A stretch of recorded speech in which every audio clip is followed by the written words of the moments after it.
Pwede ba ko magbisaya dire?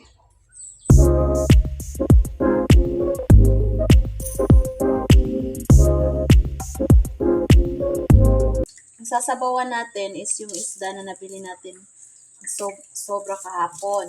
Kukuha lang tayo ng mga, dalawa lang naman kami kakain. Kumuha na ako ng tanglad at malunggay.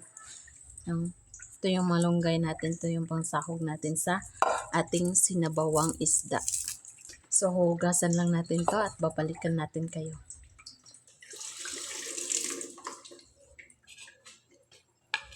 So, ayan, mag-i-slice lang tayo ng yung sobrang sibuyas natin kagabi. Yan. Ito yung pangsahog natin. Ito yung malunggay.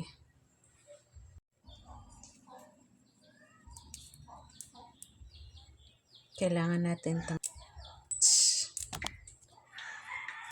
tangan na to kuan mga subok-subok nito kay para kuan. Para limpyo ni kaon nato ba. And gusto ko rin magpasalamat sa lahat ng nag-subscribe. Now, meron na tayong 13 subscribers at maraming salamat po sa lahat ng ating mga manonood. Kahit mga simpleng pagkain lang ang aking mga niluluto. Maraming salamat po.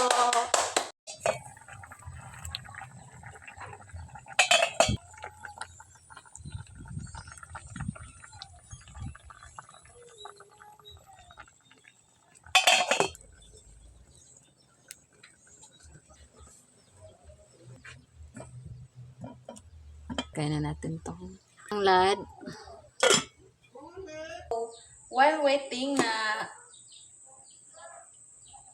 habang hinihintay natin na kumulo yung pangsabaw natin, so itong saging ay ita-transfer natin dito sa may lagayan.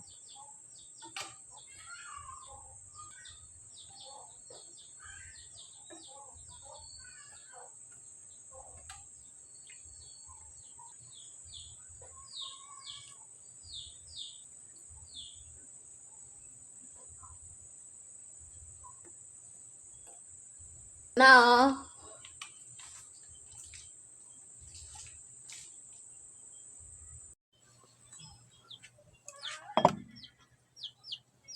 so ayan, pag kumulo na, isunod natin tong isda.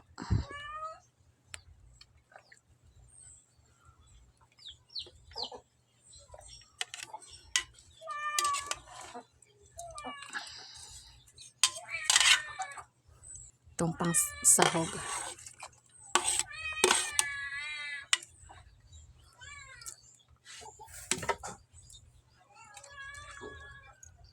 Okay.